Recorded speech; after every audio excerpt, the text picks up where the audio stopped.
Do you wish you hadn't have signed him quite so early for next year? That's a brutally hard question, Martin. But of course, you know, at the point that you sign a driver, the contents of any agreement are not going to be disclosed to all of you lot. So it made absolute sense to sign Checo at that point in time. But you know, this is a business in which there are pressures to deliver. So this clip came out the other day on the lead up to the Silverstone Grand Prix, and what you're seeing is basically Martin Brundle putting Christian Horner's balls in a vice, or rather his finger, if you know what I mean. Because it's no secret that obviously Sergio Perez has not been performing. In fact, he slipped to 5th in the standings after not being able to reach the podium for the past 6 races. Okay, understandable, he's 5th in the championship, but he's 5th in the championship in the best car on the grid. And on top of that, he's yet to beat Max in any qualifying session or any race yet this season. And to be honest, he's putting the Constructors' Championship at risk. Now obviously, Red Bull have been in a state of complete dominance over the past couple of years, so picking up those championship points haven't really been a concern because Max just does it anyways. As we see the gap in points closing more and more every race, you can't help but wonder that this year, maybe the Constructors' Championship for Red Bull isn't so clear-cut, but at the moment it's different. We're seeing the gap with every car close closer and closer with every race, yet we're seeing Perez's performance drop lower and lower with every race.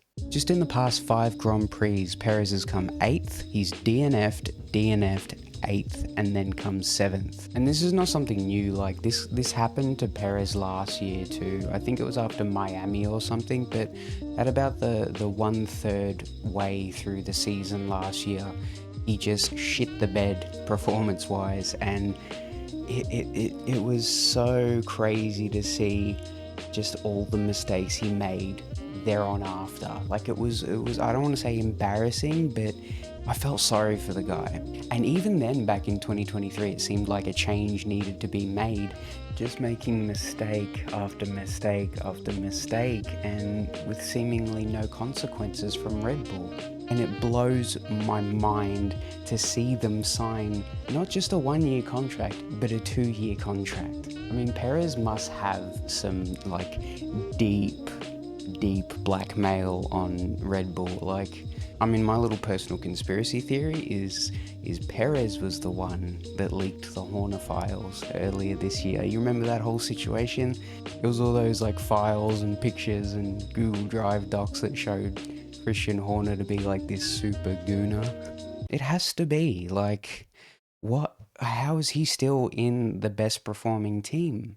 I genuinely think that there's a possibility that that could have been Sergio Perez, because why else is he in the Red Bull seat still?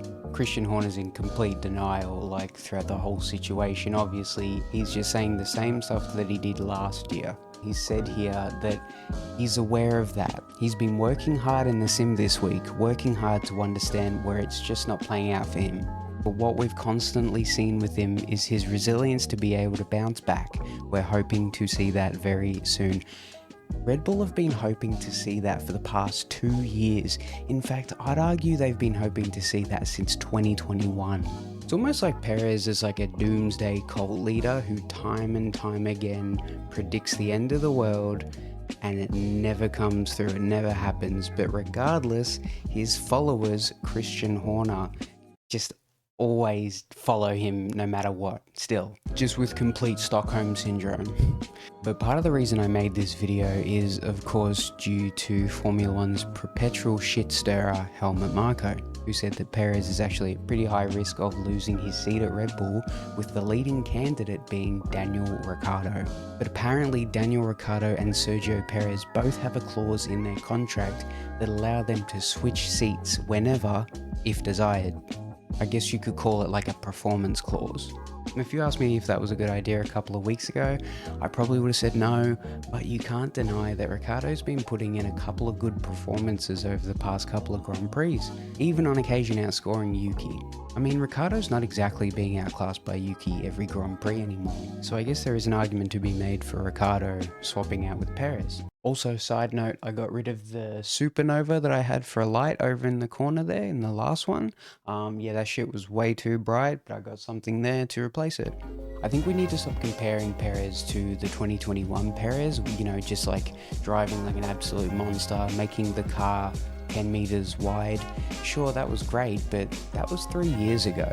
I guess you could say there is a little bit of like a case for Sergio Perez. I get where Red Bull management is coming from. They obviously want like a low maintenance secondary driver, someone who's not exactly going to challenge Verstappen or necessarily put any major pressure on him, because then you get like a Rosberg and Hamilton situation, and we all know how that turned out. So they just kind of want someone who's willing to play the game, and I guess Sergio Perez is the ideal candidate for that, especially when you're weighing up between like Yuki, Daniel, Sainz, and even Liam Lawson. I mean, don't get me wrong, Yuki's probably my choice for the second Red Bull seat, but like he's definitely going to challenge Verstappen, and you know he's had a couple incidents. No, these guys are fucking retarded. Okay, no worries. I guess Christian Horner sort of summed it up perfectly when he said, now we're battling 2 McLarens, 2 Ferraris, 2 Mercedes. We need to have 2 Red Bulls. What I think is pretty obvious now is that Perez can't afford to make any mistakes whatsoever. And I wrote that part of the script just before watching Silverstone quali. Fun round, and as he rightly says, he is stuck. Out in Q1 here last season, out in Q1 here this season. Do you wish you hadn't have signed him quite so early for next year? That's a